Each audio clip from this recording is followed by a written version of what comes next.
Thank you, Nadia, and Digital Ninja. So I'm honored to be part of this initiative undertaken by Nadia and MDEC for us to show what we can do in terms of showcasing what Malaysia has achieved for the past few years. And I know we're going through a very tough time, COVID-19, but I'm here, this session is to sell hope. What can we do now in terms of the nanotech perspective, and where can we go beyond? So my presentation today will focus on revolution, COVID-19, what is now and beyond. So maybe this will be something that you can look forward to after we are done with MCO, after we're done with COVID-19, something positive for you to look forward to, especially for those of you who are just secured your SPM results. You're thinking about some career choices, what kind of courses you want to take for your doing the degree program. So hopefully I can provide some level of enlightenment and some kind of illumination for you to understand what is in store for Malaysia. What can we do for you, and what can you also give back to the country? So if you want to start, let's share for everyone. So good morning, everyone. Hope everyone is staying safe, staying put, stay home. So a bit of Nano Malaysia, who we are. We've been given the so-called official mandate, responsibility, if you want to put it in a very simple term, to lead the commercialization activity of nanotech. So we were incorporated in 2011. So we've been around for 9 years already. So although we are an agency, we've been constructed as a business entity for us to lead the nanotechnology ecosystem towards the fourth industrial revolution.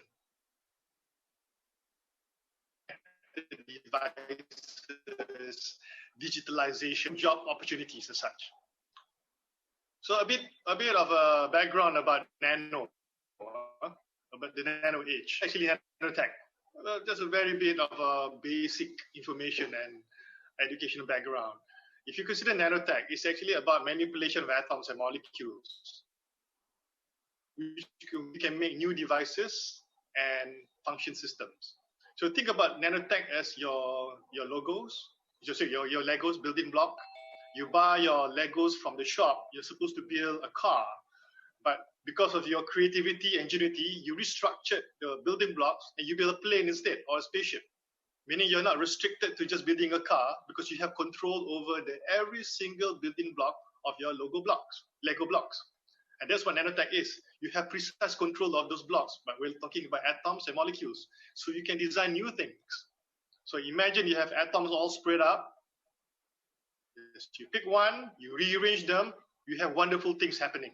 That's what nanotech is. The fundamental re-engineering of materials that can change and design or redesign or reimagine materials, devices, function, etc., etc. So we're looking at this more from the nano age perspective, because this is where we redesign devices, redesign systems, etc., etc.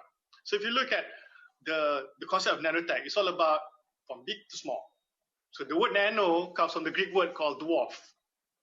Scientifically, nano means 1 billionth of a meter. If you take the strand of your hair, you slice it 100,000 times. That is how refined or fine nano is. It's all about small things. If you look at this graph here that you have seen here, is how the transistor device. Transistor is all those individual devices that you see in your electronic device, your laptops, everything that is run on electronics, your TVs has that transistor. So transistors started out way back in the early 1900s, and the size of a single transistor is around about 100 millimeter, very big. Over the years, it becomes smaller, smaller, smaller, and smaller, where you have hundreds, thousands, 10,000s, millions, and billions of transistors squashed into just a tiny 1 centimeter square area. That's where nanotech comes in. You're getting smaller and smaller. And because of this so-called miniaturization, things are getting smaller, you have faster processing. You remember your old computers and 5 years ago and this year, you can see the performance enhancement because of the faster processing, higher memory, and because of that, artificial intelligence becomes possible. Because the computer can think faster, can react, can respond. So everything is underpinned or supported by nanotech. As you can see here, the smaller we go, to the point where we can create a single atom transistor. So that is where we are going towards, the quantum era, which will be the next phase of nanotech development, the next phase of electronic devices. So this gives you a context why nanotech seems to be very fundamental to everything that you see and touch. So before that, I'd like to also share on the things that we do now, because the topical issue now is all about COVID-19. Right? Everyone's worried. The reason why we're having this discussion digitally because we are under MCO, Movement Control Order. I'm here, you guys are there, we can still connect. But nonetheless, I'd like to share some of the good things that the government is doing in terms of fighting the COVID-19 war. So I have come up with this initiative called the Antiviral Execution National Group for Emergency Response. So put it in simple terms, we are the Avengers. So we are fighting the virus in a systematic approach through nanotechnology. So the first thing that you should be aware of, some of the solutions out there that we are pushing, is called the antiviral nanocoating. Some of you have heard about the concept of disinfection, right? You use Dettol, you use certain chemical to kill virus. Let me tell you that we can do away with those things. It's very tedious. Every day you have to clean yourself, clean your surface, your table, your phones. Imagine your furniture, your homes are covered with nanocoating. This nanocoating can kill viruses. So if you look at the process of how it works is, you have a surface of your table coated with nanotechnology. Then you have those nanoparticles attacking those viruses upon contacting. So the virus will look at breaking down the shell and will start to release the RNA, making it deactivated. And that's how you so-called kill virus. Viruses are not living things. So the correct terminology is deactivating virus. So the surface becomes benign, it becomes safe for you to touch. So imagine your shopping cart, your trolley, the supermarkets, the LRT, the MRT, the buses, shopping malls are coated with this. You receive some level of assurance or safety. You feel like, okay, I feel safer now to go out. I feel safer now to mix around at some point. Imagine you have your textile, your clothes covered with the same nanocoating or your face mask. It added extra value of protection. So how does it work, actually? So you look at also making the surface of these tables or walls, buildings, even your clothes, to make it hydrophobic. The concept of hydrophobic is waterproof or anti-water. Phobic means you're afraid of something. Hydro means water. Okay, that's one way. That's the reason why I'm sharing you this basic science. If you look at a simple normal surface, when you have a drop of water, it tends to fall flat because the surface embraces water. We call it hydrophilic. Philic means you love water. With a bit of nanotech, the water now becomes more of a semicircular, meaning that you're making the surface becoming more hydrophobic. It starts to hate or dislike water, trying to push it away. The more nanotech you put on the surface, it becomes like a ball, meaning that the surface now refuses to have that direct contact with water. So the water stays in a spherical way. So it becomes trapped in a ball, like a sphere. So how does it do to protect you against COVID-19? Okay, imagine that someone achoo, sneeze in front of you, right smack on your face, and you wear a simple face mask. It won't work because those aerosol is liquid based. It may contain virus. Imagine it lands on your surgical mask. It will go through your surgical mask because the water will wet your surgical mask. So with this nano coating, it will just trap on the surface as a spherical water, just like the lotus effect. It will just stay there. So the virus containing aerosol will just stay there and refuse to penetrate to your mask. And this is what will enhance the protection against COVID-19, or the correct terminology for the virus called SARS-CoV-2, SARS-CoV-2. So the outer layer should be water repellent. The inner layer, we place it with antiviral, another action to kill those viruses. So you have double protection. And this is why we are pushing for the public to adopt and embrace to secure the Ministry of Health approval. So it becomes a standard protection for people like you and me. When we go out for grocery shopping, for us when we meet people, when we have no choice but to physically meet someone, we have that extra layer of surety and assurance of protection. Another issue that we can also address is those face shields. Some of you may have noticed that there's a lot of parties out there contributing, making makeshift face shield using 3D printers, using those plastic A4 size paper with those Velcro stuff and whatnot. But when you put your face shield on, you breathe out and in, exhale, inhale. It creates a very misty effect or fogging effect. The very same hydrophobic layer will repel those fogging. So instead of having your visibility obstructed, you can have a very clear process. So our frontliners are able to conduct tests and treat patients without any of their visibility obstructed. So this is another very simple but very effective to fight COVID-19. So what comes after COVID-19? The doom and gloom, the fear, being very protective. So my sharing session today is about what happens after that, what we are doing now to show that Malaysia has what it takes for us to recover post-COVID-19. So I'm presenting to you the concept of revolution.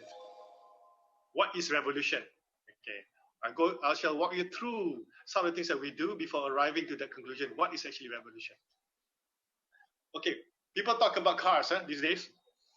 People are excited about reducing the fossil fuel effect because contribution by driving cars produce a lot of carbon monoxide, a lot of those greenhouse gases. It destroys the ozone layer. It increases the temperature, etc., etc. All bad things about fossil fuel cars. So I give you an alternative here, a standard hydrogen fuel cell vehicle. A fuel cell vehicle works in such a way that you take hydrogen, you push it into a fuel cell, it will generate electricity. It's actually a EV, electric vehicle.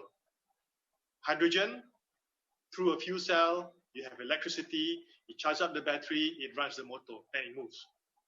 However, there's a huge problem with hydrogen fuel cell vehicle, or even any electric vehicle, because you have to charge it, or you have to refuel the hydrogen, and it's very costly. We don't have hydrogen station, right? We only have fuel cells, fossil fuel station, the Shells, the Petronas, the Caltex. We don't have hydrogen station. So how can we jump into this so-called new territory, making Malaysia to be a leading country to revive the automotive sector to go into hydrogen cars? There's a way, the nanotech way. So imagine, I just give you the car, Malaysia's own hydrogen game changer. No expensive hydrogen fueling stations are needed. I replace the hydrogen tank with an empty tank. Imagine that. It's a very simple concept. I put in a material which contains hydrogen in solid form. It's called chemical hydride. It's trapped in solid form. Okay? So the molecules are trapping hydrogen in solid form. It's like a salt. Macam tu lah. Salt, Melayu dia panggil apa? Garam. Garam, salt. So what we do is, this salt, you just add water. The reaction of salt and this particular special, this water with the special salt will cause some reaction, chemical reaction, and you release hydrogen. So you don't need hydrogen fuel station, you just need water. Everywhere you go, there's water around you. You have water at your fuel station, you have water at shopping malls, you have water at home. So you just need this salt plus water, you produce hydrogen. But however, the production rate of hydrogen is very slow. Sadly, very slow. It can produce hydrogen, add water, and the car goes, but very slow. But the car will not be able to convert this hydrogen into electricity. So comes nanotech. You put a catalyst, very tiny catalyst, about 10, 20 nanometers. It's made of special material. What it does is, it accelerates the production of hydrogen. Instead of 62 minutes, 1 hour, we can actually generate hydrogen within the seconds, immediately. So the hydrogen is generated on board, and it was converted to electricity almost immediately to drive the car. And this is not science fiction. So the car is actually running on water. It releases the hydrogen from water. It releases hydrogen from salt, directly converted into electricity, and the car runs. Imagine that. You go to a fuel station, Instead of going to the fuel kiosk, say, sorry, bang, I want to go to the pipe. I'm going to fill my car with water. Boom, there you go. This will game change. This is Malaysia's own technology, developed locally with our industry partner. The technology is co-owned by Nano Malaysia. Just add in water. Is this science fiction? No. Because why? It is a proven technology. Okay, we have already showcased the concept. We've launched this concept. Malaysia Bangun Kereta Elektrik Kuasa Air. So these are the companies that we're working with. Mini Energy, Pulsar UAV, Handal, Willspin. It's called Hyper, Hydrogen Pad Electric Race Car. Before the MCO, we were scheduled to conclude our first prototype by end of April, but I think we probably have to push it until June for you to really see the car in motion. But the skepticism will be, is it real ke? Betul ke ni Malaysia boleh buat? Ke teknologi ni just something that this guy just empty talk, hot air? No, it's real. Because we have proven it using our drones. The very same technology in a very small scale, we have that hydrogen reactor system. It powers out the fuel cell, and we are able to fly our drones. And the drone is able to fly 4 times longer than battery-operated drones, 4 times. Because it has weight advantage. So it can generate hydrogen on the go, on demand. No need hydrogen canister or those cylinder, which will create additional weight, and we just fly. So we have a lightweight UAV or drone flying 4 times longer, and it just flies. And we have proven this technology on a bow plantation in the concept of precision farming. So imagine a drone flies over the tea plantation. What it does some mapping. It reads the whole tea plantation. Then it sends a signal to the guy down there, which is wearing a backpack containing fertigation unit. So in areas of part of the plantation that requires fertigation, meaning it is less fertile, the signal sent by the drone will allow the fertigator to dispense more fertilizer. So he can re-engineer the soil so that the tea leaves can be able, or tree plantation will be able to grow. And that's the concept of the so-called precision farming, digitalization, Internet of Things, using drones, fertigator, sensors, and whatnot. So this is already being deployed in Cameron Highlands. This is not a fairy tale. This is not cerita dongeng. This is real. We already offered our services to Bow Plantation, and they're very happy with it. So we're expanding the services to maybe oil and gas, transportation, or maybe we can use this for crowd control, to shoot some arrows or some bullets to those who refuse to follow the MCO. Say, hey, go home. Don't walk about. So this is something that we can probably offer the services to the government. Another exciting technology is our wireless charging technology. Okay, some of you using your iPhones or your Samsung, even your Oppos and whatnot, you are very familiar about the inductive charging, right? Where you place your phone onto a platform, it charges. I would like to present to you, now we can charge remotely. Not just few centimeters, we can charge 2 meters apart. So imagine you come home, open the door, switch on everything, your phone will be automatically charged. Yes, it's already been developed. Bukan cerita dongeng. And I would like to proudly announce this innovation comes from Uniten. Kan, Nadia? So our alma mater, it is a yes.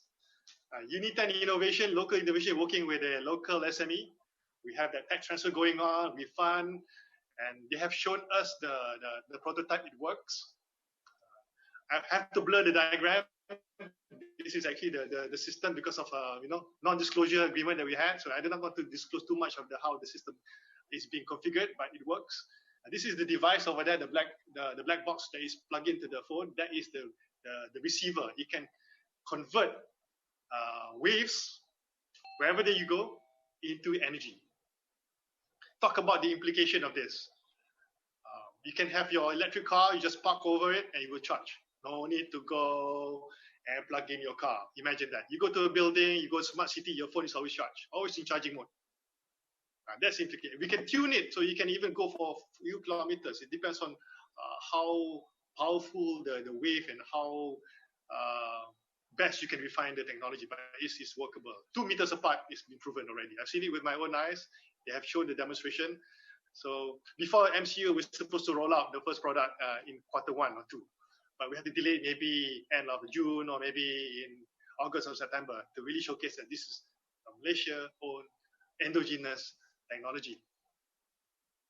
Another exciting thing, although it's getting a bit rather stale, we're talking about autonomous vehicle, something that we've been working on for at least 3 years.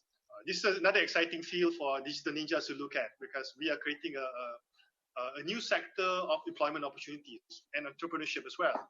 We call it Project Navi, Nano Malaysia Autonomous Vehicle Initiative, starting in 2017, where we are using Tech Park Malaysia Bukit Jalil as our sandbox. Sandbox means you can test the car without requiring any regulatory prohibition from the authorities. So if you go to Jalan Biasa, JPJ will say, no, sir, you don't have insurance, you don't have a policy, you're not protected. What if the car hits someone? So we put it in a place where you can test it, simulate the environment. We call it sandboxing. I think in Cyberjaya, I think Futura Center has a similar concept, the sandbox. So the car is able to move on its own. Level 3, it says there the driver does not have to keep their eyes on the road. That's called level 3 autonomous. But now we have developed level 4. The car drives itself, meaning that the intelligence that we have developed for the past 3 years, now the brain has developed. We're pushing it through many, many conditions. Now the car is able to detect all sorts of situation, circumstances, and conditions. Stop if someone were to cross in front. If there's a cross junction, it will stop. It will know exactly not to go off road. So it's able to discern or distinguish the actual car, the tarmac road, compared to the off road. So this is the level 4 artificial intelligence that we have infused into our autonomous vehicle. It's able to think now. So it's an ongoing process. If you were to Google around the world, people are still struggling in putting down their fully autonomous vehicle. Even Tesla has gone, I think, maybe 5 steps ahead. We are catching up. This is to show that Malaysia has what it takes for us to close the gap. It creates a lot of opportunity for us. So who knows, at some point, your buses, your feeder buses going to the LRT, we put it in a special lane, we will start to drive you autonomously without driver, which also will be key for us in the future. If we are still fearful of COVID-19 and whatnot, you prefer to be alone in the car, not to have a Grab driver. So you'll be fully autonomous so that you can have your social distancing. So this is one thing that I'd like to share. A bit older, but still relevant to the world today. You can see that renewable energy is something that people are concerned and keen to further develop. Solar windows, rooftop windows are very common. It's been around for 30, 40 years. But however, rooftop solar panel can only work between 11 a.m. to 2 p.m. because the silicon-based solar window can only work with direct sunlight. When the sun moves away, it won't work. Imagine this is the sun, it moves away. That's why it is placed on your rooftop. Our solar window can be placed vertically. Regardless the position of the sun, it will generate electricity, regardless. So imagine this would be a fun time for architects and home designers. You can retrofit your windows with this nanotech-based film at any angle. When the sun rises and the sun sets, 8 a.m. to 7 p.m., you can generate electricity. So the material there uses nanotech. It reacts to any kind of light. And those of you who are aware, of course, we've been living in Malaysia all our lives. If you look up in the sky, mostly we have cloudy skies. Except for those few occasional sunny days when it is cloudless.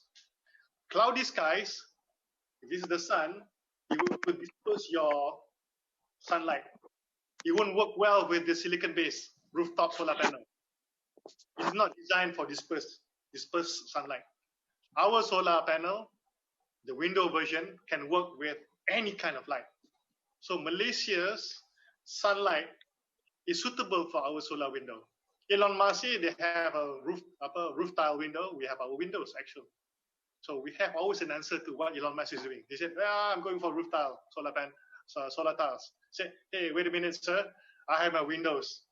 We've been doing it for the past 5 years. So we are pretty much at the same speed with you are. So imagine if I were to retrofit the whole of KLCC, I can generate 5 megawatt. So imagine your whole Kuala Lumpur is fitted with the solar panel. You don't have to use those agricultural land somewhere in kampung-kampung. It's better be used to grow crops, something that is useful to give us food, because nowadays we need food security. So why don't we just retrofit our windows, our homes, our buildings, and we have 5 megawatts or 10 megawatts. The whole KL now is filled with a solar window. That is my game plan. We convert Kuala Lumpur, PJ, Shah Alam, you name it, into our so-called urban solar farm. You generate electricity where you need it. So going back to the question, what is revolution? Because I mentioned briefly about the fourth industrial revolution. So this is our game plan, our brand, our branding strategy. So revolution actually comes from the word revolution 4.0 and Internet of Nano Things. So the T at the end of revolution is intentionally misspelled. So it means revolution, IONT, Internet of Nano Things. So this is our game plan to push Malaysia into the fourth industrial revolution through nanotechnology. So that answers the question of why this whole sharing session centers around revolution. We're going through this process of creating new opportunities for Malaysia and for you. So the Internet of Nano Things, it actually comes from IoT, the basic of IoT. It just adds nanotech on it. You combine nanotech with IoT, you create a very advanced system, advanced sensors, so you can have much more improved sensing, much more improved processing. And the world will be much more connected than ever, because things are getting smaller. You're able to wear your sensors on your clothes. You can have your sensors everywhere because it's smaller, portable, and deployable. That's the whole idea of nano things. They are smaller, lightweight, not those bulky things. Imagine wearing this like that on your clothes. Doesn't make sense, right? Looks ugly. So imagine you can miniaturize it into super small. Like that, it becomes one sensor. Done. So using nanosensors as well, you are able to detect little things. Now people concerned about COVID-19, faster sensing. So we can use nanotech to detect. Because the RNA of your virus, the SARS-CoV-2, is actually nanoscale, 2.5 nanometers. So you need nanotech to talk to nanotech. The smaller the virus, the smaller the sensor, so they can talk. Say, hello, how are you, virus? I want to catch you. Yeah. We as a human being, we are like millions and billion times bigger than virus. We are not able to catch it. So you have to go down to the nanoscale, just like how Ant-Man in Avengers, you have to go down in the quantum realm in order for him to do something useful for a certain mission. So you have to be at the same level. So nanotech is the answer in terms of probing the presence of the COVID-19 virus RNA. You can even detect the littlest of molecules, and you have very, very small sensors for you to carry on your body, inside your body, or anything on your car, on your buildings, etc., etc. So we're looking at this whole plethora of sectors, the whole ecosystem, and this spells out a lot of job opportunities for you guys to consider what kind of career you want to create for yourself, what kind of a degree program you are embarking, looking at farming, transportation, township, wearables, manufacturing, energy, hotel, cafe, you name it. All the nano things will be deployed, will be fitted to those things we're able to monitor. One project that we have completed a couple of years ago will be swiftlet farming. Those birds in Terengganu, I'm able to look on them on my mobile apps on my phone. How many birds goes into the bird houses? What is the temperature? What is the humidity? What is the condition? So I'm able to monitor. I don't have to be there physically using the so-called Internet of Nano Things. And since those bird houses have to be so far remote, there's no electricity. So we use our solar panel to provide power to those IoT systems so you can transmit information to my phone. So very simple concept. We work with a local company to also monitor the movement of their bikes. You can see there under services. Their bikes is fitted with our sensors. We can even measure how much battery they have. You can disable the bike. If they go nakal, they go beyond 10 kilometers, you can just turn off the bike and say, sorry, sir, you've gone beyond your boundary, just return back to your base. So we work with the local company, and we are offering the services to KFC in Penang using this electric motor scooter. With our Internet and things, we're able to monitor the performance of the bike, when they should come back for maintenance, when they should come back for charging, and to make sure they don't go beyond the 10 kilometers radius, so they're well in control. And I mentioned earlier on about having those nano elements into your clothes. We call wearables. So you have nano enhanced textile. It can also protect you against COVID-19 with those antiviral. Okay. So now it's all about, after that presentation, the way forward. I'm selling you hope. I'm selling you opportunities. There will be new high-tech jobs, high-value jobs for you guys, all little techs that we're developing in Malaysia. So my key messaging here is you must have that optimism. We as a government agency, we are selling hope. We are creating real opportunities for you guys to embrace. So it's up to you to take up the challenge that we are presenting. So I'm going to just literally to show you the door, but you have to walk through the door. That's literally the mantra here. We're creating the opportunity for you guys to embrace all the digital economy, the drone technology, hydrogen technology. We are laying down the whole ecosystem for you to come on board, for you to be excited about. And together, only together, we can develop Malaysia to become producer of innovation instead of simply just user. Because for the past 30 years, we've been buying and buying and buying. So now it's time for us to say, stop. Now we are selling to you. Because we are the only country in Malaysia, the first that can develop that water-powered car and that wireless charging. The first in the world. So you have to be proud of that, and that will create a whole ecosystem of jobs opportunity. So with that, thank you so much for your kind attention. I'm more than happy to answer any kind of question. Fire. Okay, thank you, Dr. Rezal. I think you were mentioning it being the first water-powered car. I think the kids were like, I think they were like more or less gaping, and is this true? So the fact that you and your team is making this happen in our country, thank you so much. And I think water being one of the most having it in the masses, not only would it save money, for a lot of families, it will definitely help the environment as well. Okay, we're just going to go straight into it. The first question is actually from Wong Carter. He is not able to ask this question himself because his connection is not very clear. His question to you, Doctor, is in one of the flyers that Nano Malaysia shared, it is mentioned that nanotechnology will be used in the food and agriculture sector. How will it be used, and is it safe? Okay. We take the philosophy of developing nanotech in Malaysia in a responsible way. We prevent direct consumption of nanotech. What we do is we enhance the productivity of food production. If you were to go back to, if I were to literally fly back to the bow plantation concept, so the technology that nanotech can offer, or the solution, is purely peripheral, which is the precision part, the IoT, the sensing part, and the only component which has direct contact with the food ecosystem will be the nanotech-based fertilizer. But those nanotech-based fertilizer is just simply conventional fertilizer. We make it smaller. So those are food grade, fertilizer grade. We make it smaller. The reason being they are smaller, they can be absorbed by the plants faster. So when they can be ingested faster by the roots, their growth rate will be faster. So imagine like the paddy, the paddy plantation. We have proven that the same organic nanotech fertilizer is able to allow the farmer to grow 3 cycles of paddy instead of 2 in a year. Because instead of 3-4 months, they can shorten it to 2-3 months, so they can do 3 plus 3 plus 3. So increase productivity. So hopefully Malaysia can achieve a high level of food security in the very near future.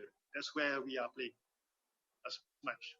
But in terms of you ingesting nanoparticles straight into you as food, we don't recommend that, because there is still a lot of debate about the safety aspect of ingesting nanoparticles straight into our body. So that is something that we shall prevent within all authorities and influence to make sure that no industry will go into that particular route.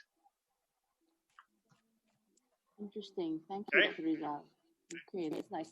So orang kata, hope please that pretty much answers your question. And okay, we've got a question from Cikgu. It is Cikgu Muhammad Ridwan from the KKD. Cikgu Muhammad Ridwan, can you please say where you're from, and also after that you ask your question to Dr. Rezal, yeah? Cikgu Ridwan. Saya Cikgu Ridwan. Syarif, yes. I wish I could be out there. Okey. Okey, sungguh menarik pembentangan berkenaan dengan nanoteknologi ni. Saya Cikgu Ridwan daripada Rompin Pahang, Duta Kerjaya Digital, dan sebagai kaunselor lah. Jadi nanoteknologi ni adalah benda yang kita katakan barulah. Kita kata baru dalam industri, terutama industri dalam Malaysia lah. Okey, baik. Saya nak tanya soalan berkenaan dengan kriteria yang ditetapkan untuk memenuhi syarat bahawa satu-satu teknologi itu adalah teknologi nano yang boleh digunakan pakai. So, apakah kriteria yang ditetapkan bahawa teknologi yang dihasilkan itu adalah menggunakan teknologi nano? Okey, boleh dapat. Terima kasih cikgu, itu soalan yang sangat-sangat penting. Sebab bagi pihak pengguna ataupun consumer, dia akan tanya tau, betul ke ada nano? Ya, betul. Bila ada nano tu, seperti barangan dari Korea, dia banyak dia gunakan nano tu sebagai branding tau. Nano white, nano this, nano that. Atau dia punya bateri pun ada nano, Samsung semua. Dia memang bangga dengan nano, especially daripada South Korea. Jadi kita pada 2015, kita telah mengambil perhatian mengenai macam kehendak pasaran. Jadi kita melancarkan program Nano Verify, iaitu pensijilan nano. Dia adalah program pensijilan produk nano, di mana kita akan menghantar setiap macam claim daripada trader, penjual semua, kita akan hantar ke Sirim dan juga MIMOS, laboratori ataupun makmal yang diperangkui oleh kerajaan untuk menyelidik, memastikan bahawa ada elemen nano tersebut. Dan definisi nano tu mengikut ISO TC229, iaitu piawaian antarabangsa, ialah dia mempunyai struktur ataupun saiz partikel antara 1 nanometer to 100 nanometer. Itu sangat terhad dia punya definisi dia. Itu adalah piawaian ataupun standard antarabangsa. Kalau kita luar dari 120, 310, itu bukan nano. Sebab nanoteknologi itu dia menunjukkan dia punya kelebihan dalam jurang ni. Range dia 1 nanometer to 100 nanometers. Jadi jika produk itu mengandungi struktur ataupun unsur-unsur nanotech yang memasuki dalam definisi ini, dan barulah kita iktirafkan sebagai produk nano dan kita keluarkan sijil. Bangun Nano Verify ialah produk yang telah diverifikasi oleh Nano Malaysia dan juga pihak-pihak tertentu yang diperangkui oleh kerajaan, Sirim dan juga MIMOS. Itulah dia. Kita memberi satu macam protection lah kepada para pengguna. Kalau dia bayar lebih untuk barang yang ada nano tu, maksudnya dia berbaloi lah, sebab dia ada macam satu kelebihan dari segi fungsi dan kegunaan. Okey. Terima kasih Tuan Rezal ya. Terima kasih cikgu. Okey. Okay, thank you Cikgu Ridwan. Okay, the next question, Amar, are you ready?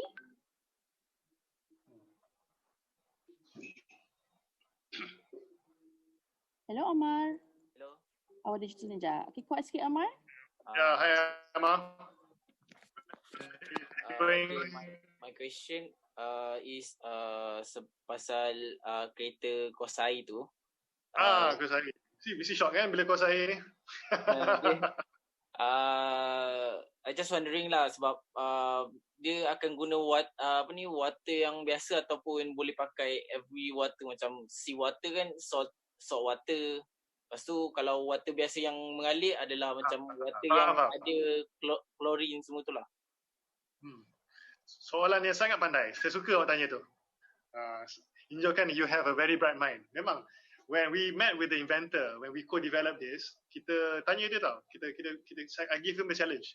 Can this technology be used for every kind of water? Boleh sebenarnya. Tapi cuma dia punya production rate tu agak slow. Dia the best type of water ialah distilled water ataupun deionized water. Itu adalah dia akan kasih pengeluaran hidrogen yang sangat cepat. Kalau kita guna tap water yang ada klorin tu, still boleh. Cuma dia agak perlahan sikit. Tapi dia punya keluaran hidrogen dia tetap sama, cuma dia slow sikit. Tapi masih cukup untuk memberi kuasa kepada kereta untuk menjanakan electricity, cukup. Sea water agak susah. Itu something that kita akan develop maybe fasa kedua, fasa ketiga, sebab sea water ataupun air laut dia mengandungi banyak ions sebab dia banyak garam. Dia bila air garam tu dia nak berinteraksi dengan garam, dia dah sudah tepu kan. Jadi dia punya reaksi tu agak kurang. Jadi kita kena guna sebaik-baiknya ialah air tulen, iaitu deionized water, tak ada ion. Jadi dia boleh bertindak dengan garam solid tu. Yang di sini kan, yang situ, yang warna oranye tu, dia mengandungi, dia adalah dasarnya garam.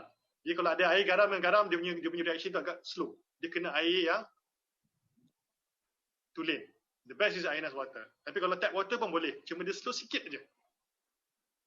Okay, thank you. Okay. Okay, thank you, Doctor. Okay, since we're talking about the water-powered car, I'm just going to ask another question from Carter juga, because apparently he also has another question, and since he can't ask, I will ask for him. Carter is asking, how would the water-powered car impact the petroleum industry if if not all the cars in the future will be using water? Will people lose jobs? Two questions there. Yeah, it's a very good question. Someone with a very economic mindset. I like that. Yeah. Okay. One thing for sure, kan, fossil fuel car, the oil and gas industry will be around for quite some time. What we're offering here will be alternative power to grow the industry. So my role from Nano Malaysia perspective is to disrupt the market now. We need people like this. For example, Elon Musk and a few other people like Jack Ma, etc., etc. Our job is to change the market, because the so-called oil and gas industry, yes, it will be there, but it's being monopolized by a lot of people. Now you're looking at Saudi Arabia, they're trying to push down the oil prices to the point where the cost of dollar per barrel is so low. So we are depending on banyak orang luar, the superpowers. By creating this new opportunity, we can get some of the players such as Petronas, Shell and whatnot to slowly jump onto this hydrogen-based economy. So we call it job transition. While we are maybe disrupting or destroying the whole sector, tetapi we are creating new jobs for them. The terma dia, the correct terminology is called creative disruption, meaning that while we are disrupting, we are kacau people, tapi at the same time we create new opportunities. So engineers from the oil and gas can jump on board to hydrogen economy. So the concept of job losses too is not entirely true. Yes, you might need to just repurpose and jump onto a new technology, a new sector, which is much more exciting. Because the whole world now is going into hydrogen. Mercedes, BMW, you name it, Japanese car, they have already started their fuel cell hydrogen-based cars already. They know this is the way forward because they want to be less dependent on fossil fuel. So this emerging sector will create new jobs. So engineers, chemical engineers can also be chemical engineers in hydrogen because there are a lot of chemistry here. The salt, the water, the reaction. So I don't see it much of a problem. It's just that we need to create a lot of people who are agile, who can move from one sector to another sector. Okay, on that note of agile, so maksudnya you guys have ninjas, you have to be ready. So you can be of a certain field, of a certain genre. So you need to have the mental ability and also, you know, the keinginan untuk macam lompat. Kalau petroleum dah tak boleh, pergi pula dekat water. So that's also a mindset issue. So you have to be agile in the sense apa pun boleh buat.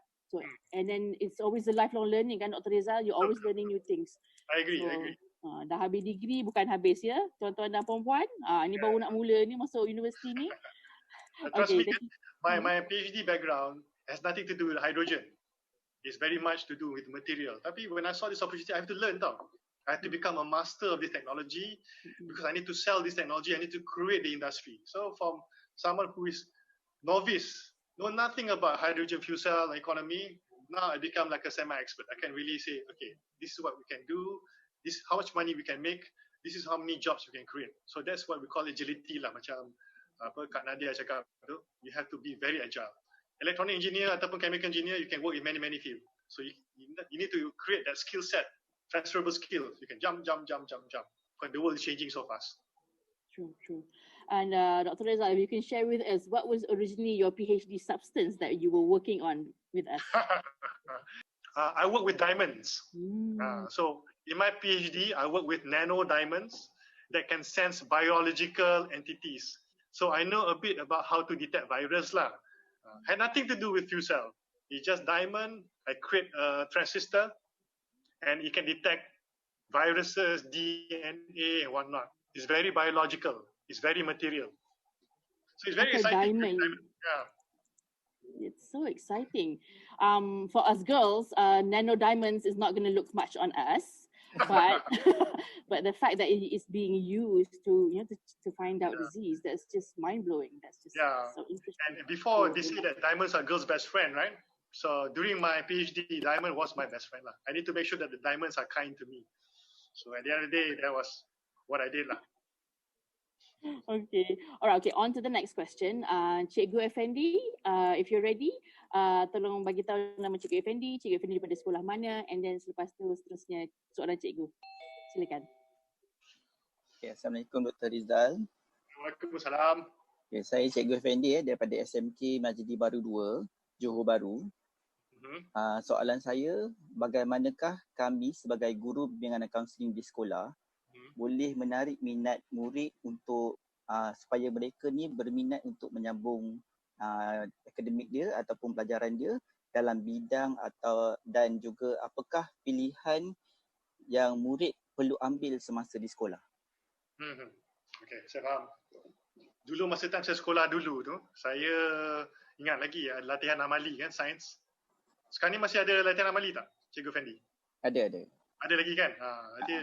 Itu satu aspek yang kita perlu tekankan dan ditinggikan kualiti. Jadi dia minat tu daripada pergerakan tangan tu, dia ingat, lepas tu minat tu datang melihat apa yang dia pelajari melalui teori tu dizahirkan dalam melalui latihan amali. Itu satu aspek lah. Kita kena rombakkan pendekatan yang berbeza, menggunakan teknologi yang terkini. Maksudnya interaksi sekolah dengan pihak industri itu perlu dieratkan lagi. Bukan kat universiti saja, kat pihak sekolah. Saya pernah dulu 2 tahun lepas saya mengambil intern tau. Intern lepasan SPM ataupun budak sekolah yang melalui cuti sekolah. Seawal begitu. Jadi dia dapat satu macam exposure kepada konteks industri, inovasi, pembangunan teknologi terkini. Jadi sedikit sebanyak dia boleh memupuk minat terhadap sains dan teknologi. Dia dapat lihat. Dan satu lagi aspek yang saya mungkin perlu diterapkan dari segi pendidikan ialah dari segi projek.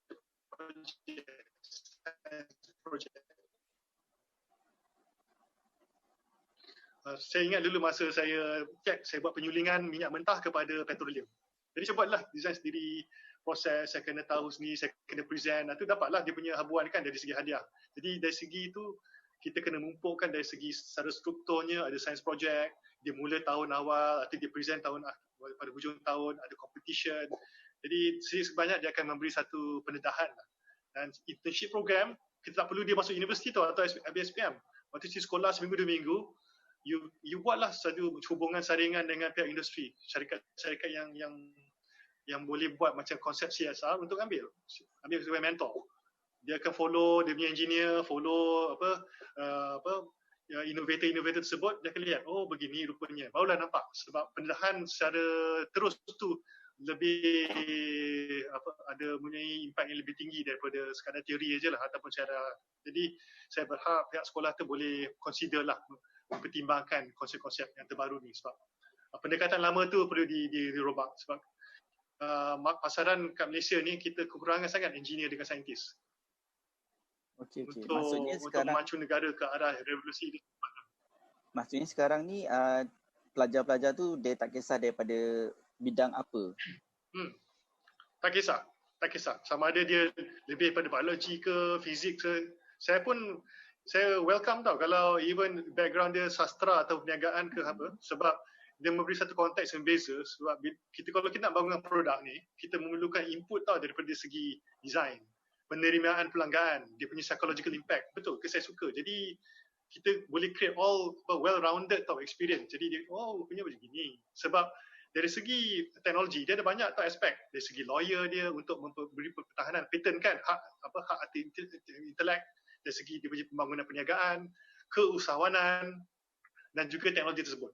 Jadi kita boleh create satu macam well-rounded punya pelajar bila dia keluar BSPM dia tahu, oh saya ada banyak opportunity punya, keberangkalan itu besar. Kalau saya tak ambil ni, saya masih berpeluang untuk mengambil bahagian dari industri teknologi tinggi walaupun saya tak ambil sains. Sebagai lawyer saya masih boleh support. Sebagai ahli perniagaan saya boleh support. Ambil banking pun boleh support sebab orang bank dia kena faham teknologi tau. Dia nak kasih duit kan, kasih loan. Kalau dia tak tahu pasal teknologi, dia nak kasih loan macam apa ni, saya tak faham lah teknologi awak. Macam mana saya nak kasih loan kat SME? Kesian SME kan, dia perlu duit. Itu contohnya lah. Dia punya all-roundedness tu, saya rasa perlu dipertimbangkan lagi dari segi pendidikan lah, pendekatan pendidikan. Itu saya punya, betul lah, pandangan peribadi saya lah, dan profesional juga. Terima kasih doktor. Sama Cikgu Fendi. Terima kasih Cikgu Effendi. Okey, nak sambung sikit pada Cikgu Effendi tu. Dr. Rezal, kalau nampak gaya macam Cikgu Effendi tu macam dah berminat je kalau Nano Malaysia nak melawat sekolah dia lepas MCO ni, ada chance tak you Nano Malaysia pergi turun, pergi bagi talk ke dekat, bagi inspirasi kat sekolah-sekolah, sekolah-sekolah duta kaunseling ni, and mungkin sekolah Cikgu Effendi dekat JB tu boleh? Boleh, insyaAllah. Tapi kita buat social distancing lah kan. Kita ada protokol-protokol yang tertentu lah. Okay, next question is from Akil, our digital ninja. Akil, are you ready, bro? Hello? Hello? Okay, there you go, Akil. Hello, okay. So I have a question. Is it possible that in Malaysia, we can make nanotech to control technology like robots through neural transmission, like through our minds? Like how, in the movie Big Hero 6, there's that microbots that can be controlled with the person's mind. Okay. I think is something. 5 years ago, it is still considered to be fiction and ridiculous, but with the latest development, by not having something invasive in your brain, because our brain emits wave, that's called brain waves. Every movements of our neurons to the electrical signals being transmitted from one neuron to another neuron. So when the electric signal propagate through our brain, it creates a lot of waves. So with the nanotech component, it is ultra sensitive. We can pre-capture those waves, and we can establish a wireless communication between an external device onto our brain. Then we can have that brain electronics interface. But to put it in the context, 10 years ago, one of my colleagues have successfully interfaced a physical electronic circuit with our neurons, literally, using nanodiamonds. So my work on nanodiamonds, because diamonds are made of carbon. Carbons are very compatible with our makeup because we are a carbon-based creatures. So we have successfully put neurons, a cell of our brain, into the nanodiamonds, and the transmission of information is very normal, very clear, as if that the neurons was talking to another neuron. The signals is exactly the same. So that is 10 years ago, 10 years ago, there was a major breakthrough. So now with the propagation of technology, we are able to look at, okay, we don't need physical interaction because the electric signal has waves. We go into quantum technology. So the waves can be transferred into a device remotely. Then once a communication protocol has been established, you can have that communication two-way. The electronics can talk to the brain can talk to electronics. It's not something which is entirely impossible. And with nanotech, that is very, very possible without having something invasive in your brain. 5 years is a very long time for innovation and technology. His idea about this brain device interface will become a reality. In fact, we have already identified the brain device interface as one of those game changers in the next 5-10 years. It will happen. You wear your hat, you're able to communicate with your head will transmit the signal and start to control everything. Not impossible. Wow, interesting. after this, your thoughts will be visible on the screen, right? Yeah. But the downside of it, I echo your concern, Nadia, because we're talking about hackable mind. People can just hack your brain, insert unnecessary information, and start to control you through suggesting thoughts or images. So there's a danger to it as well. So we have to do it ethically. When you're sleeping, you might be thinking, "Oh, I'm dreaming," but someone is conditioning your brain. Yeah. It's like like from the Agent Ali. Very carefully. True. It's like that part in Agent Ali where it goes into override mode, where the bad guys controlled all the good guys, and turn them against the good people. So yeah, but it's interesting, it's exciting, and also it has to be ethically harnessed in a way. So thanks, Akil, for that question, and thank you, Dr. Rezal, for repeating that last bit. Okay, the next question is coming from Danish, our digital ninja as well. Danish. So soalan saya macam ni. So majoriti untuk para petani datang daripada kawasan pedalaman. So how Nano Malaysia ni bagi pencerahan dekat para petani dekat dalam pedalaman ni untuk macam teknologi drones tu. And next question is about the internship tu. Ada lagi tak untuk kita orang para lepasan SPM ni, and apa qualification dia? Okay. I answer the first question first because it's the easiest. No qualification as long as you have interest in science lah. After all, sebab banyak tahun kan saya dalam bidang ni kan, saya lebih menekankan dari segi attitude. Attitude is more important than your aptitude. Aptitude is like kelebihan otak kan, your IQ. Tapi you must have your attitude there. Attitude will akan memberi satu dorongan untuk kamu belajar. Jadi kalau you ada minat, ada dorongan, kita akan consider. Senang saja. Tak kisah bidang apa itu, your background. So kita beri peluang untuk orang belajar. Itu satulah. Soalan yang kedua tu agak challenging juga sebab petani-petani di pedalaman tu, those remote areas, they have macam ada satu jurang digital. Jadi kita perhalusan bahasa tu penting satulah. Jadi dia boleh memahami apa konsep tu teknologi nano ataupun nanotech. Itu satu. Kita kena memperhalusikan bahasa, kita kena menggunakan bahasa yang mudah. Jadi memahamikan apa kita boleh beri benefit to them. Itu sangat penting. Itu second tu kita perlu melakukan pendekatan proaktif lah. Sebab petani-petani dan penduduk di pedalaman tu dia tak ada macam dorongan untuk keluar ke bandar kan. We have to go to them. Kita have to do a bit of like seminar, macam talk, social engagement melalui CSR untuk menerangkan kebaikan teknologi nano yang berkaitan dengan kehidupan harian mereka, berkaitan dengan meningkatkan produktiviti pertanian. So that pemahaman tu ada. Dari situ baru kita datangkan kecanggihan teknologi baru seperti drone dan sebagainya. Jadi pendekatan yang awal tu saya akan lebih terapkan kepada itu baja nano. So itu senang lagi untuk mereka tangkap. Kita guna baja nano, dia ada kelebihan, kita terangkan macam mana dia berfungsi, atau kita kasih dia 3-4 bulan untuk lihat dia punya productivity, ada result, atau kita melalui pendekatan yang fasa kedua, cakap okey, dia berfungsi, ada kesanannya daripada productivity, kita introduce pula drone.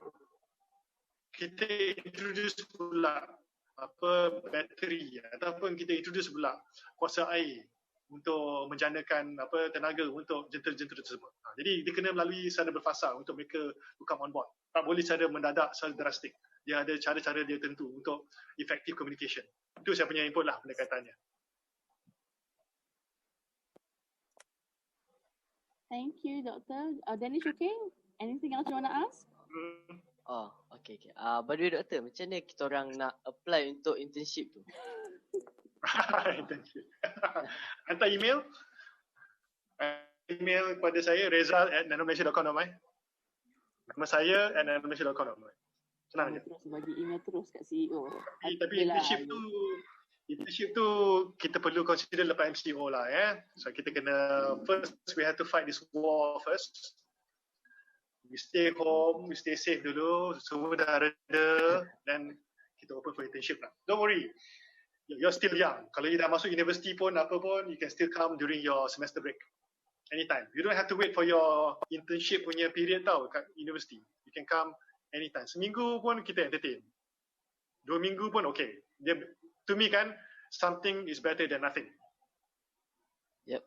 Wow. Kan? Dalam MCO ni ada ke Dr. Rezal internship via virtual online ada ke? we accommodated ada 2 university lecturers on board under the CEO faculty program. Tapi briefly after they joined us, MCO started. So now I'm managing them remotely lah. I see. Assigning their jobs, what they need to do. If they need to move around, I have to issue those surat kebenaran kan, etc. lah. Okay. Still doable, tapi my personal take, if you're coming off fresh, it's better to have that physical involvement because we can bring you to places. We can show you our drone, we can show our car. All the best kan, you can touch and feel. Betul. You know, when you see it actually, right? You know, like when you see it, you touch it, you get in the car. It's a different kind of feeling. So exactly. That's ignite, spark something inside someone. Yeah. But it can only take you so far, kan? Betul. But I guess you have to make do with what you have at the moment. And also, satu lagi, get ready. If you give them your email, they might, start really emailing you. And also, they've recently, Digital Ninja ni, they created their LinkedIn profile. So, is it okay if they add friend you dekat LinkedIn? Yeah. No, don't worry. I just add anyone that I think is reasonable. As long as you guys are not scammers or don't look like something like that, I just say, okay, fine, let's hook up, let's connect. Awesome. Okay, so the invitation is jadi add friend dekat LinkedIn, Dr. Rezal. Yeah. Okay, our next look at, especially those like seeking for opportunities, students, I'll add them first rather than those unit trust sellers. Those financial wealth planners, those are purely to sell the product. But someone who is genuine, who seek, advice or seeking opportunities, I would appreciate that more than those people. Okay, the next question is coming from our Digital Ninja, PE. Thank you, Nadia. His name is... Okay. The next question is coming from Shafi'i. We call him PE. PE, take it away.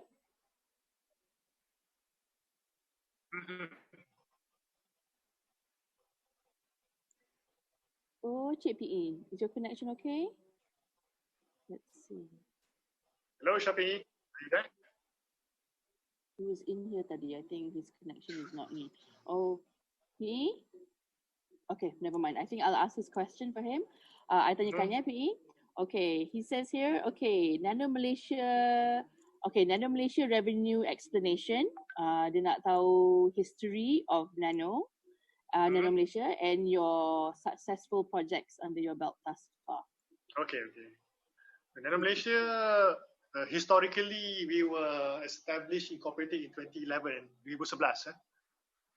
So in 2011, when we did a bit of study, the Ministry of Science, Technology and Innovation, they discovered that they need a special business entity or company to commercialize nanotech.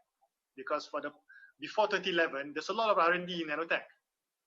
People invest in R&D, but nothing comes out to the market.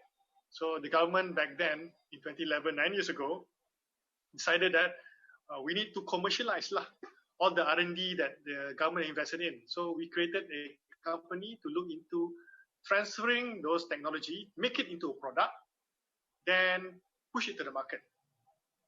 While doing so, you ambil R&D into a product, you require engineers. So therefore, you create jobs for engineers.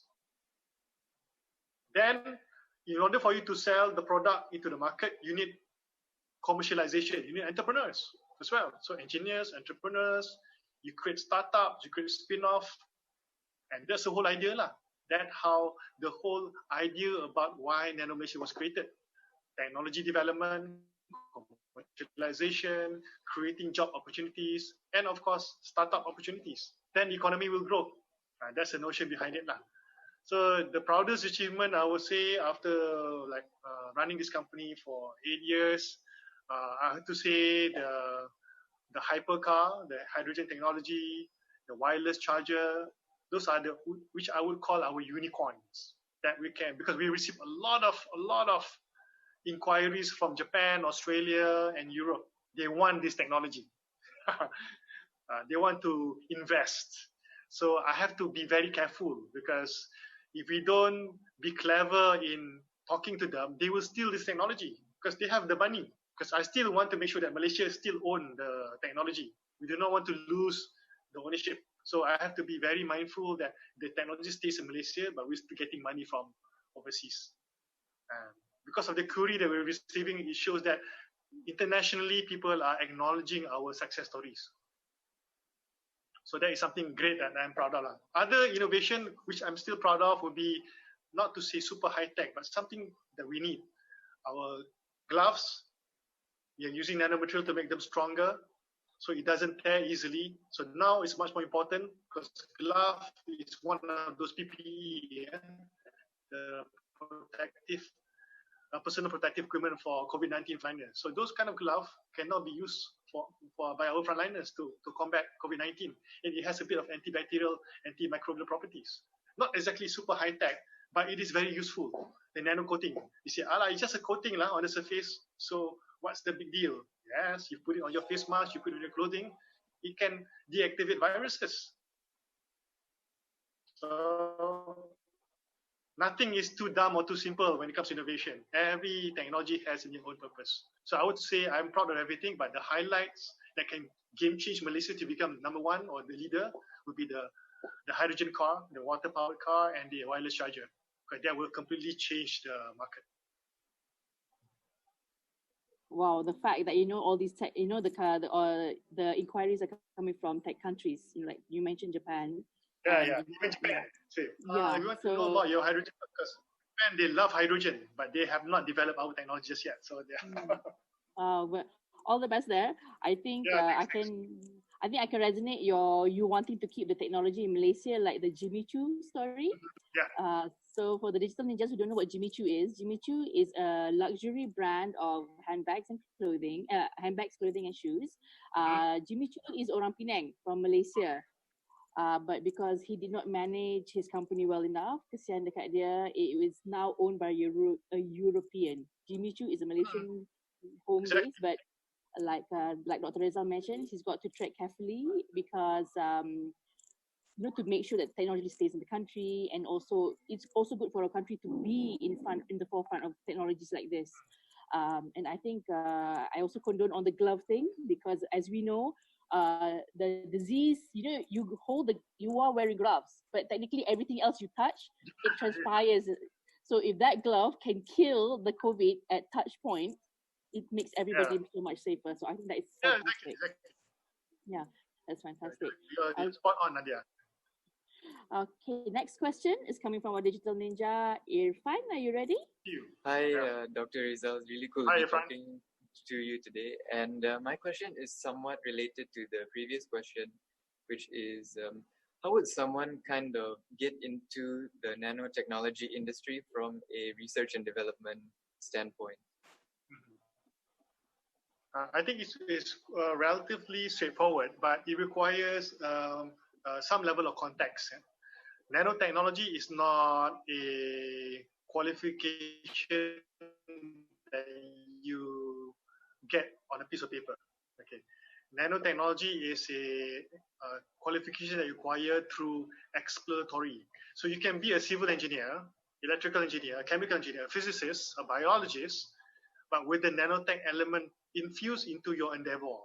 So for example, you're a biologist, so you want to study about vaccine for COVID-19. For example, I'm just talking about something that we can relate to these days. So in order for you to understand, okay, how can I fight COVID? How I can create a vaccine?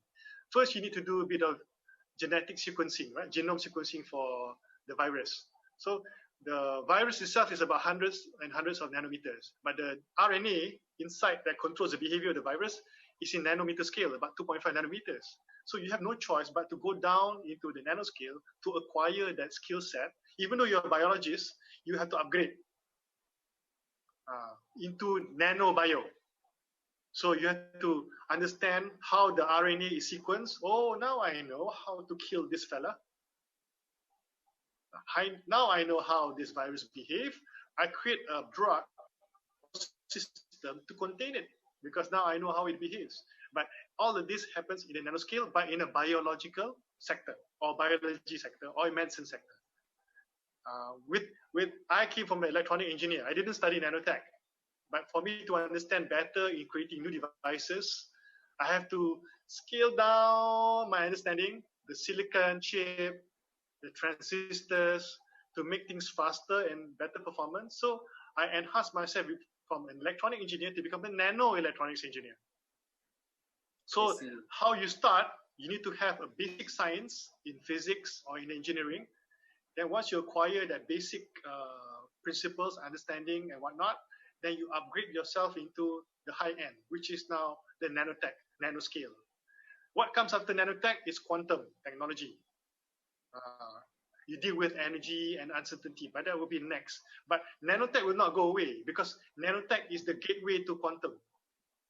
You cannot access quantum without nanotech because nanotech is the smallest you can get that you can handle physically.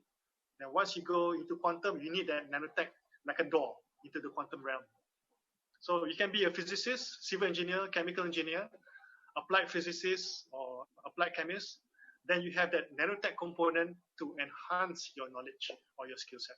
Then you go into R&D. If you're bored in R&D, you go into industry. Because we have at least 100 companies in Malaysia that sells nanotech and develop nanotech. So it's a growing industry. So those are the opportunities you can consider. You can start anywhere. Just pick any sciences that you feel comfortable with. You have strong inclination, then you upgrade yourself into nanotech. Don't be fooled by degrees such as bachelor's in nanotech. Nah. It has to be bachelor's in physics, bracket nanotech. That's okay. Otherwise, you'll be like, oh, where am I going to work? Huh? I have a nanotech degree. No one will accept you. You go to the oil and gas company, they said, you have a degree in nanotech. That's fine. That's so much focus. Have a physics degree. Specialize in nanotech. Then you have that agility to jump from sector to sector. That would be my advice. And that my advice I gave to the universities. Don't ever create a degree in nanotech. Continue, but create an elective in your final year to choose to specialize in nanotech. That is the correct way. Oh, I see. All right. That's very interesting. Thank you so much, Dr. Rezal. You're welcome, Irfan. Okay, thank you. That's given us a bit of an insight because, I think when you say nanotechnology, I think it's like biotechnology as well. It's also, biotechnology can go into food, can go into agriculture, right? Yeah. Can go into engineering. So same with nanotechnology as well. Mm-hmm. It's the, it's either more in-depth of a certain genre of activity. Yes. Yeah. True. So, okay, that's a good explanation. I think the kids, they're blown away with your water-powered car and they want to take nanotech now, but you guys have to be physicists, or maybe chemical engineers, then into nanotech. All right, okay, next question is coming from Anis, and Anis has 2 questions for you. Take it away, Anis. All right. Shoot. Okay, hi, Dr. Rezal. Hi, Firstly, I'm sorry if my voice is kind of like sore because I've been coughing for a while. Okay. Yeah. I hope you're okay. It's just a normal cough, right? Okay. Yeah. So I actually have 3 questions, but the 2 questions is kind of similar. So let's bring one question. After that, we next to the next question. Okay. My first question is regarding to your, the hydrogen water fuel car. Mm-hmm. Like you said that you're going to put the hydrogen into a solid matter, right? How we as the consumer is going to detect that our hydrogen solid fuel is running out, running low in our vehicle. Like for example, if in fuel we have a liquid sensor where we can detect the level of the liquid, right? But how about solid? Because from the solid, when we interact with the water, it's going to be like gas, steam, right? Like how we going to actually detect the solid hydrogen if it's like, it's already like this minimum or is already finished? Like how we going to detect that? Okay. Yeah. Very good question. Okay. To respond to that, is you can do it scientifically. Every solid fuel, the salt contains a predetermined number of hydrogen there. You know exactly how many hydrogen. For example, a certain volume, you know the chemical reaction, it will produce X amount of hydrogen at a certain rate. Itu satu. Secondly, there is a sensor in terms of the rate of production. When they produce, you add water on the solid, there's a rate of production.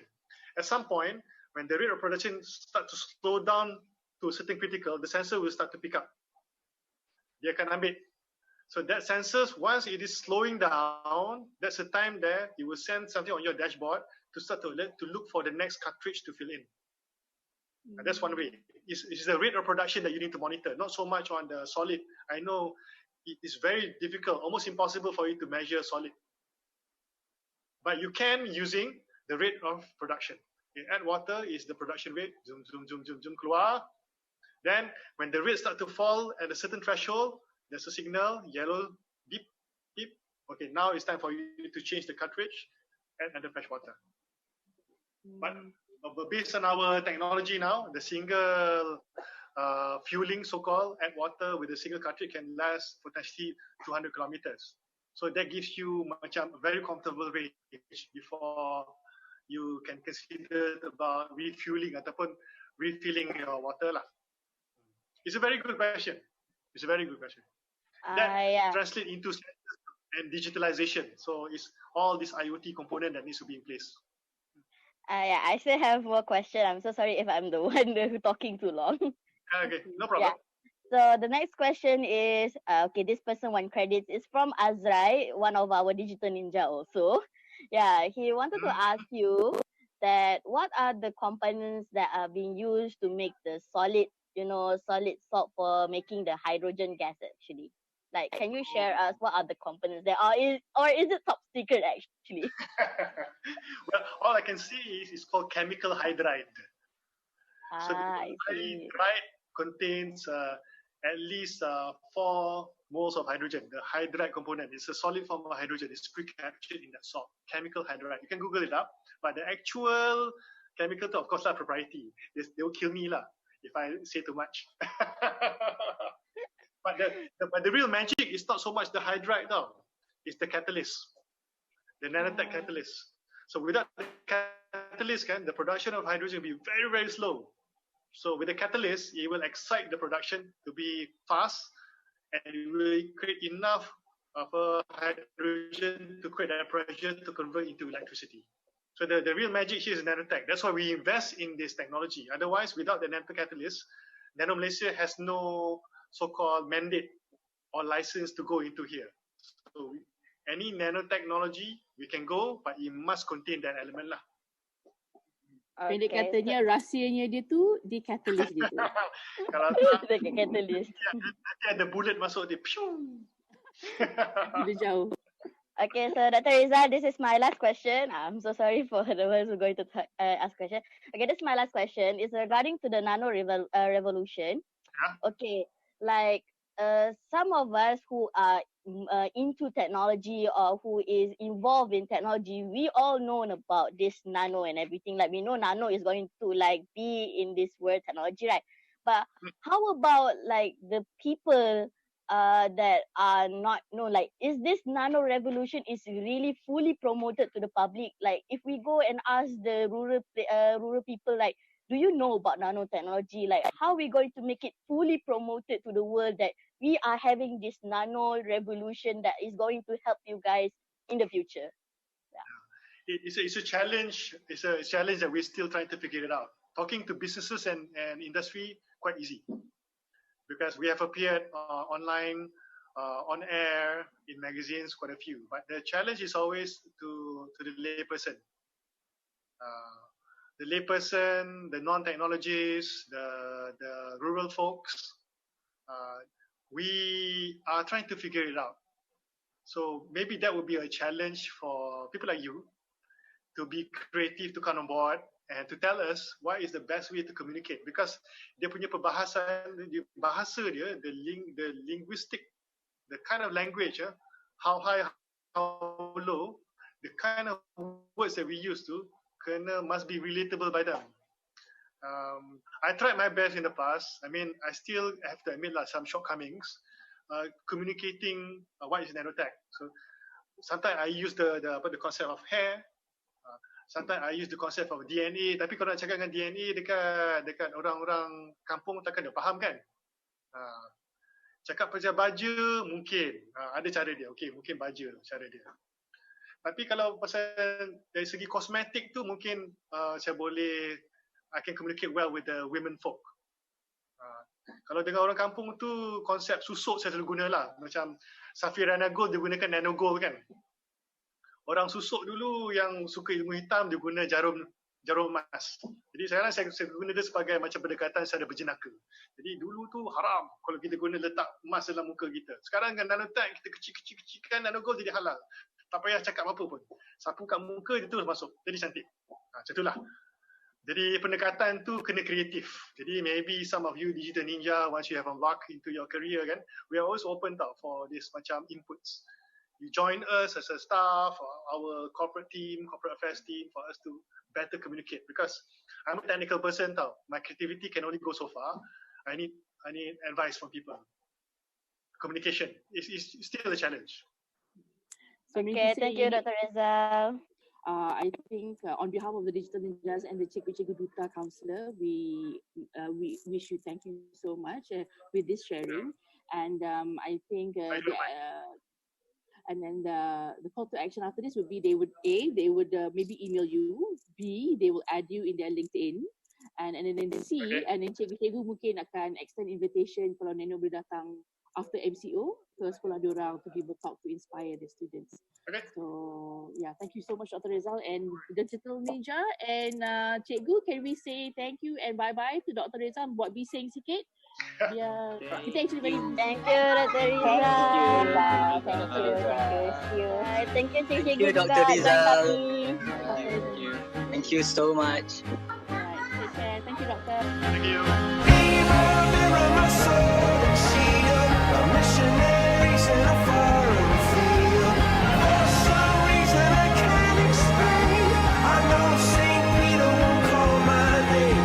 Never alone this world, but that was when I ruled the world.